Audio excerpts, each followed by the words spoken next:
Aš čia uždegiau pirmiausiai jūrų kapitono Liudviko Stulpino ir visim jūreiviam, ir visim ano kaimo gyventojam. Koplytelė, trobelė, kur lungelė eina į visas 4 pusės. O jeigu mes jūreivišką pažiūrėtumėm, tai čia yra švyturys. Buvo, kaip matot, irgi. Ir iš šiaurės, ir iš pietų, iš visų 4 pasaulio kraštų šveitė. Taip, kad tas paminklėlis yra toks unikalus. Tuose apylinkėse čia yra gimęs pirmasis Lietuvos jūrų kapitonas Liudvikas Stulpinas. Čia nuo gimtinė yra. Įrodėms yra Lietuvos valstybės istorijos archyvas. Čia mūsų kolegai užklausus Kazimierui Povilaičiui buvo gauts toks atsakymas. Telšių Romos katalikų vyskupystės dvasinės konsistorijos archyvinėme fonde Viešvėnų Romos katalikų bažnyčios krikšto aktų įrašų knygoje įrašyta, kad 1871 metais 12 mėnesį 17 dieną Viešvėnų Romos katalikų bažnyčioje pakrikštytas Kazimiero ir Juzefos iki santuokos Kindrataitės Stulpinų sūnus vardu Liudvikas 1871 m. 12.04. Jomantų kaime, ir pagrindas, где pasirašo direktorius ir skyriaus vedėja. Pirmieji klaipėdiečiai susidomėję. Jūreivių sąjungos nariai. Povilaitis Kazimieras, Petras Bekėžas, jūreivių sąjungos pirmininkas ir kiti. Jie jau žinojo iš seniau. Ir kada mūsų dabartinė Lietuva atsikūrė, vėl atgavo nepriklausomybę, tada jau galėjom pradėti kalbėti atvirai. Iki tol Liudvikas Stulpinas, būdamas palaidots Klaipėdos Smiltynėje mažosios kapinaitės, netoli jūros muziejaus, kur pagal testamentą jis prašė, ten buvo daužomi jau 3 paminklai, nes jis buvo pavadintas tėvynės išdaviku. Todėl, kad neįtiko tuometiniai besikūrenčiai tarybų valdžiai. Neįtiko, pasakyčiau tokį žodį. Nors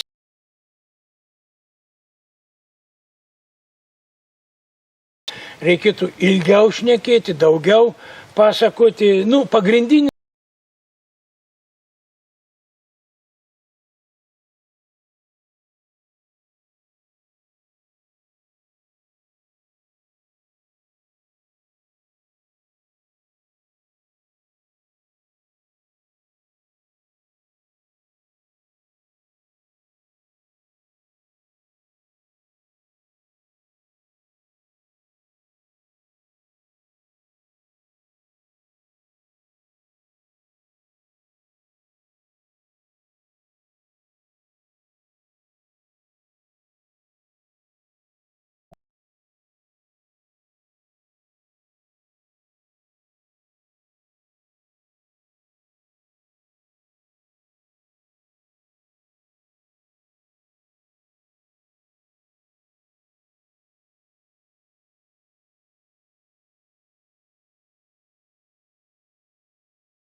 Gavom nepriklausomybę ir pas mane grinai atvažiavo Povilaitis Kazimieras su savo kolegom, irgi dar vienas iš tų buvusių kapitonų, tarp kitko irgi iš Tryškių kilmės, irgi žemaitis. Anei mane pilna žodžio prasme informavo, kad Vaclavai yra jūsų kažkur tai krašte gimęs. ar tai Mažeikių krašte, ar tai Telšių krašte, kol neturėjom tokį dokumentą, kur pats Povilaitis atrado, parsivežė iš Vilniaus, tol mes irgi, aš pavyzdžiui bijojau pasakyti, sakau, vyrai, reikia pirmai rodyti. Ir kada jau gavom tokį raštą, tada jau Mažeikiai nutila. O nuo to laika pradėjau, ir dabar rutuliavom, kad jau net galbūt su,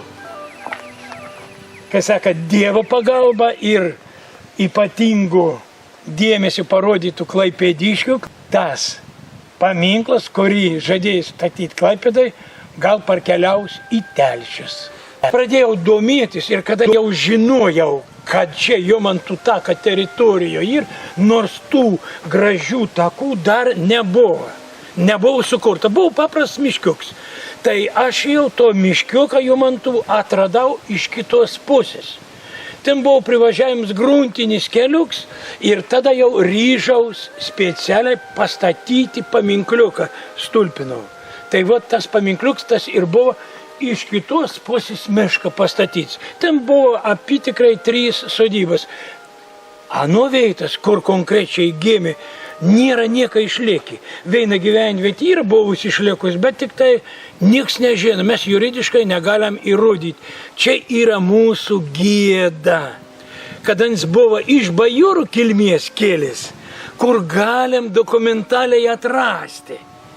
Bet atleiskit, nenoriu nieką kaltinti, bet man nepavyko su valdžia taip gražiai sukalbėti ir atrasti, gauti tos dokumentus, kad parodyti su pirštu, kad čia trobelė stovėjo. Visas tas žinias, kadangi labai gražiai draugaujam su mūsų rajono biblioteka, čia yra irgi skyriaus vedėja, tai visas žinias, kad žinodams kad aš nesu toks archyvars, kad yra žmonių protingesnių, gabesnių žmonių ir yra tokia įstaiga, kur kaup istorija, tai aš kreipiausi pas šitą ponę ir prašiau, kad priimtų, kur aš gaunu, kur aš surandu ir jokios paslapties, visko ponė Julitai perdaudu. Ir ana mane labai, priim ir saugo, tai todėl mes galim ir būti protingi, dabar ir žinom, Klaipėda buvo stens. Žymiai didesnis negu tas, kuris yra dabar. Ir ten buvo parašyta aukso raidėmis Liudviko Stulpino atminimas ir jo darbai įrašyti į Lietuvos jūreivystės istoriją aukso raidėmis. Ir mes, telšiškę, privalom padarytus, sakyčiau, betarnaujant, bedirbant žygdarbius, gink Dieve neištrinti iš istorijos. Tai yra palikims mums, jaunims, kad ir biški pasenusiems mūsų jaunimo, tai čia yra grožis. Tuo labiau, kad tamsta minavoja, kad aš domaus. Bet įsivaizduojat, prie ano kapą Klaipėdo atvažiavo 2 moteris. Tuo momentu, kada mes minėjom Liepos 15 ano mirimo datą. Visada jūreiviai susirenk prie ano kapą. Tai tos moteris ir pradėjo sakyti, o mes nežinojom iš Kaliningrado srities, o mes nežinojom, kad Liudvikas Stulpinas dalyvavo Titaniko tos tragedijos įvykiuose. O ta ponė sako, mes turim draugiją tokį, kuri ta draugija domas absoliučiai visom smulkmenom net, kokiu būdu prisilieti prie tos istorijos, kad Titanikas žuvo.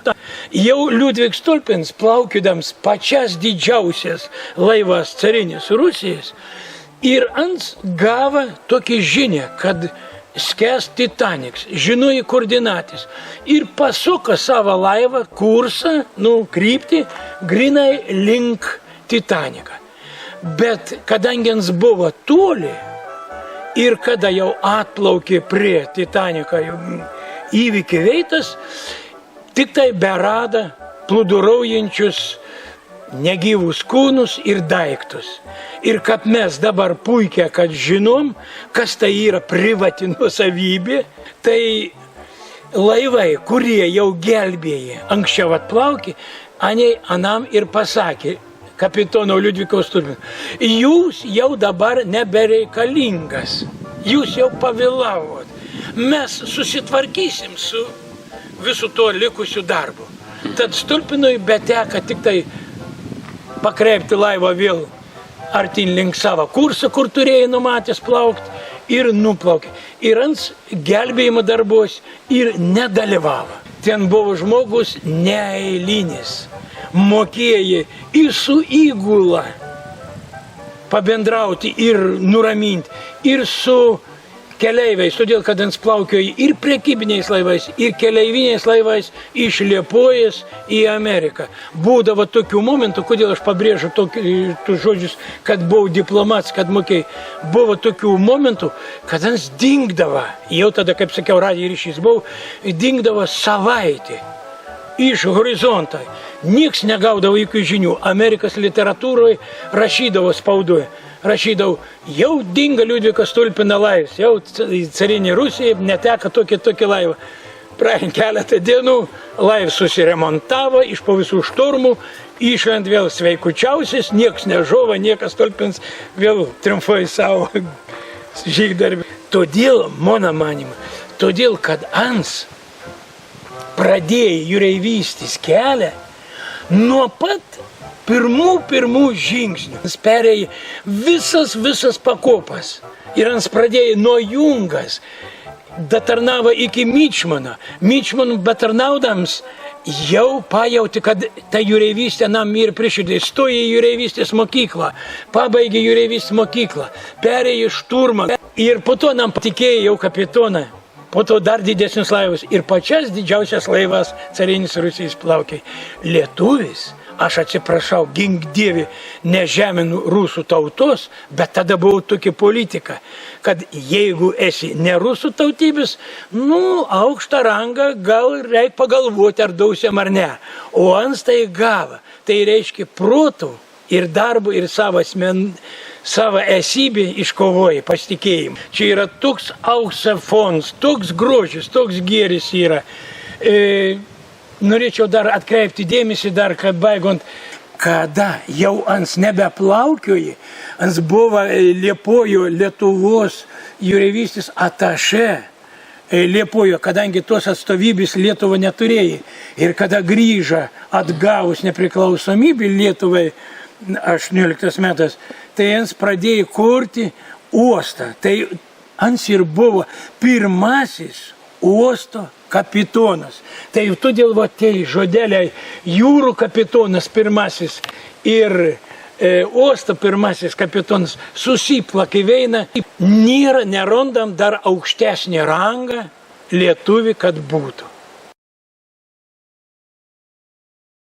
Ir dėkoju Dievui ir likimui, kad gyvenu tokioje aplinkoje, kur yra istorinė atmintis gyva apie Liudviką Stulpiną. Mes kiekvienais metais atvažiuojam su mūsų mokyklos mokiniais, laivų statybos remonto mokyklos mokiniais, ant kapo, dedame žvakeles, skaitome eilėraščius. Taip pat dalyvavome gruodžio mėnesį lentos atidarime. Reiškia, Liudvikas Stulpinas yra gyvas. To pasiekoje gimė dar vienas eilėraštis, kurį perskaitysiu. Čia lyrinis herojus tame eilėraštyje jaučia didžiulį troškulį, gyvenimo troškulį ir kančią. Lyrinis herojus kviečia mus ateiti prie jūros, ateiti prie kapo, bet taip pat kviečia ir išlikti ir būti jūrinė valstybė. Palaidokit mane prie jūros, prie tyliai ošiančių bangų, iškentęs troškulį didžiulį, gelmėj pušų bus man ramu. O jūra, jūra stebuklinga, daugybė tavo paslapčių. tikriems jūreiviams reikalinga. Be jūros jiems gyventi sunku. Kai ims ant žemės lapai kristi ir žemė dengs jų karūna, žvakelę rankoje uždegę, pasikalbėki su banga. Varinio varpo gaudesyje gražių akordų suskambės. Garbingo jūrų kapitono Stulpino vardą paminės.